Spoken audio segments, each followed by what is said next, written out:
Hello friends, welcome to YouTube channel formation. जैसा हम पढ़ रहे थे बी फॉर्म थर्ड सेम का एक सब्जेक्ट जिसका नाम है माइक्रोबायोलॉजी, तो उसमें आज हम एक टॉपिक पढ़ेंगे न्यूट्रिशनल रिक्वायरमेंट। तो देखिए, न्यूट्रिशनल रिक्वायरमेंट अभी हम बैक्टीरिया के बारे में पढ़ रहे हैं। तो जिस तरह किसी भी ह्यूमन को न्यूट्रिशन की जरूरत होती है उसके ग्रोथ एंड डेवलपमेंट के लिए, तो उसी तरह बैक्टीरिया को भी, जो भी माइक्रो ऑर्गेनिज्म है, उसको भी न्यूट्रिशन की जरूरत पड़ती है। तो हम उसके बारे में भी पढ़ते हैं। तो nutrients are the substance used in the biosynthesis and energy production and release they are required for all living things and also for microbial growth. देखिए, ऑल लिविंग थिंग के लिए जरूरी होता है न्यूट्रिशन, इसी तरह हमारे माइक्रोब्स के लिए भी जरूरी होता है। बैक्टीरिया रिक्वायर एडिक्वेट न्यूट्रिएंट्स, जैसे कि एनर्जी चाहिए होता है उनको, ऑप्टिमम पीएच, टेम्परेचर, ऑक्सीजन चाहिए होता है ग्रोथ और मल्टीप्लिकेशन के लिए।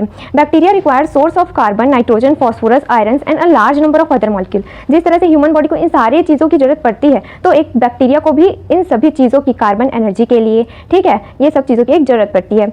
All living beings require nutrients for their growth, so bacteria also need this nutrient for the growth.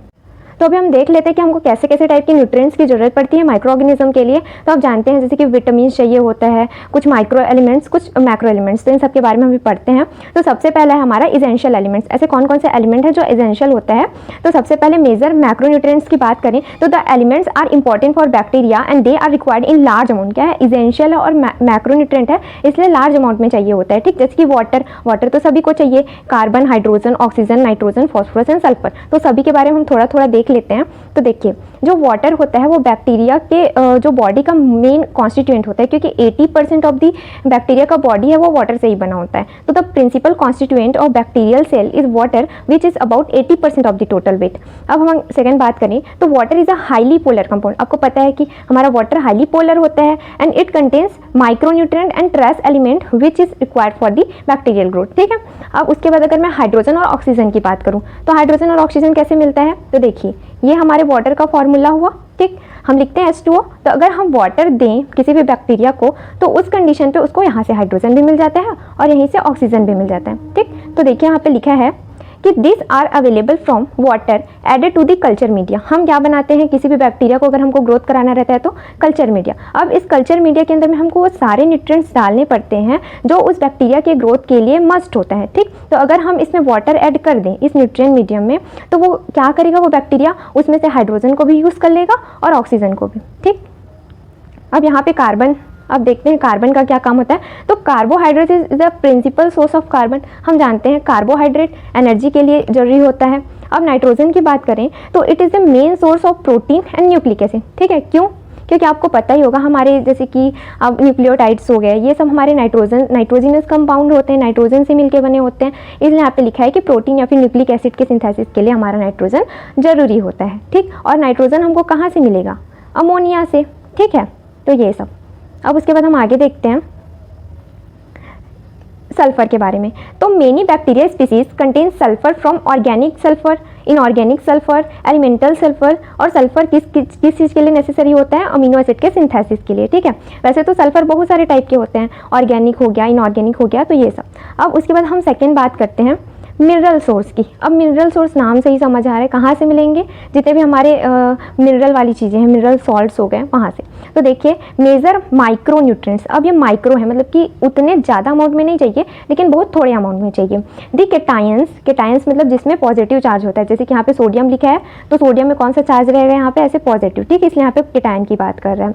Magnesium, potassium, calcium, iron and anion, जैसे कि सल्फेट, फॉस्फेट। अब यहाँ पे एनायन क्यों बोल रहे हैं? क्योंकि आप जानते हैं सल्फेट में कैसे रहता है, माइनस चार्ज रहता है, SO4 minus. Okay, that is necessary for the bacterial growth. अब हम आगे बात करते हैं, this are normally present in the natural environment और may be added in the culture media. ठीक है, एक या तो अगर हम किसी कल्चर मीडिया को खुला छोड़ दें तो उस कंडीशन पे वो उसको नेचुरली मिल सकता है, या तो फिर हम उसमें क्या करेंगे, ऐड कर देंगे। ठीक, अब हम बात करते हैं थर्ड पॉइंट, एनर्जी सोर्सेज की। तो आपको पता है जिस तरह किसी भी ह्यूमन को ऑक्सीजन की ज़रूरत होती है जिंदा रहने के लिए, उसी तरह किसी भी माइक्रो ऑर्गेनिज्म को कार्बन डाइऑक्साइड की ज़रूरत होती है। तो बोलता है कि carbon dioxide is required by all bacteria and much more important for cellular metabolism. ठीक है, किसके लिए जरूरी होता है? मेटाबॉलिज्म के लिए। And its can be provided by atmosphere to bacteria. और ये कहाँ से मिलेगा कार्बन डाइऑक्साइड हमको? सिंपल सी बात है, एटमॉस्फेयर से। And energy source depend upon the nature of bacteria. ठीक, अब यहाँ पे आप देख सकते हैं, आपको पता भी होना चाहिए कि दो तरह के बैक्टीरिया होते हैं, एनारोब्स और एरोब्स, एरोब्स नाम से समझ आ रहा है जो क्या करता है, जिसको अपने ग्रोथ के लिए ऑक्सीजन की नीड होती है। और एनारोब्स, एनारोब्स मतलब कि जिसको अपने ग्रोथ के लिए ऑक्सीजन की नीड नहीं होती, उसको कार्बन डाइऑक्साइड की नीड होती है, ठीक है। तो required oxygen for their growth is called aerobes. Example में आप देख सकते हैं स्यूडोमोनास और बैसिलस। और उसी तरह आप एनारोब्स की बात करें तो they are not required oxygen for their growth, जैसे कि बैक्टीरियोट्स। अब यहाँ पे आपको थोड़ा सा एक्स्ट्रा नॉलेज है, हम बता देते हैं, आप चाहे तो इस पार्ट को स्किप भी कर सकते हैं। ऑटोट्रोपिक बैक्टीरिया और हेट्रोट्रोपिक बैक्टीरिया क्या होते हैं, ठीक है। तो ऑटोट्रोपिक जो बैक्टीरिया होते हैं वो अपना खाना खुद बनाते हैं, ठीक है, अपना खाना क्या करेंगे, खुद बनाएंगे। तो बोलता है कि the autotrophic bacteria are the 2 types. अब वो 2 टाइप के होते हैं। तो सबसे पहले हमारा आता है फोटो ऑटोट्रॉप्स। नाम से क्या समझ आ रहा है, फोटो, फोटो मतलब कि सन, ठीक है। तो बोलता है कि use sunlight as a source of energy, ठीक है। किसका यूज करेगा, सनलाइट का, क्योंकि किसके नाम पे लिखा है फोटो ऑटोट्रॉप्स। फोटो मतलब कि सन, ऑटोट्रॉप्स मतलब कि खुद का खाना बनाने वाला, ठीक है, सन के प्रेजेंट। अब उसके बाद दूसरा हम देखते हैं कीमोऑटोट्रॉप्स। तो जो कीमोऑटोट्रॉप्स होते हैं वो जो भी हमारे ऑर्गेनिक कंपाउंड होंगे, जैसे कि सल्फर हो गया, है ना, इन सब का यूज़ करके अपना ग्रोथ करते हैं।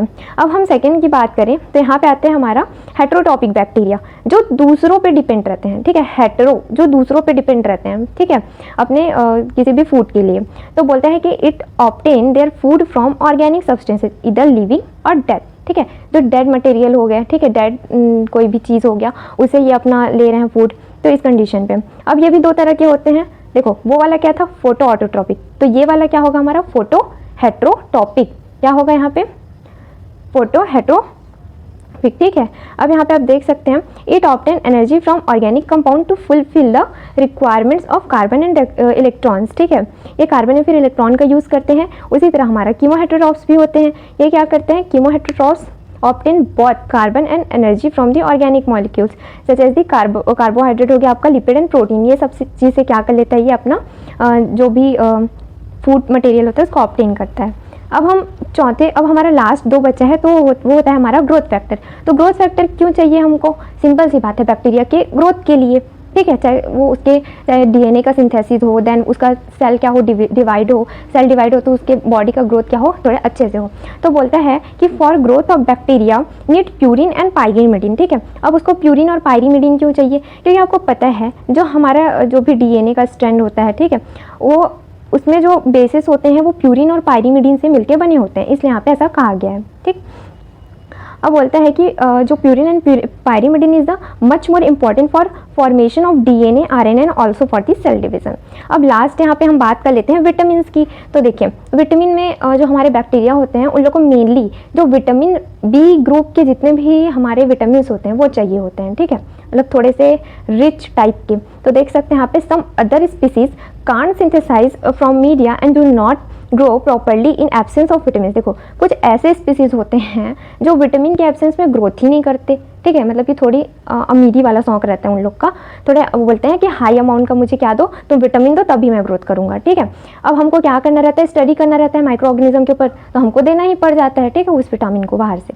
तो बोलता है कि hence for growth of this species specific vitamin are added in culture medium, इसलिए हमको स्पेसिफिक विटामिन ऐड करने पड़ते हैं। दे इन्वॉल्व बी ग्रुप, मैं बताई कि अभी उन लोग को बी ग्रुप के जितने भी विटामिन चाहिए होते हैं वो चाहिए होता है। तो देख सकते हैं आप थायमिन हो गया, राइबोफ्लेविन, निकोटिनिक एसिड हो गया आपका यहाँ पे, pyridoxine, folic acid, vitamin B12।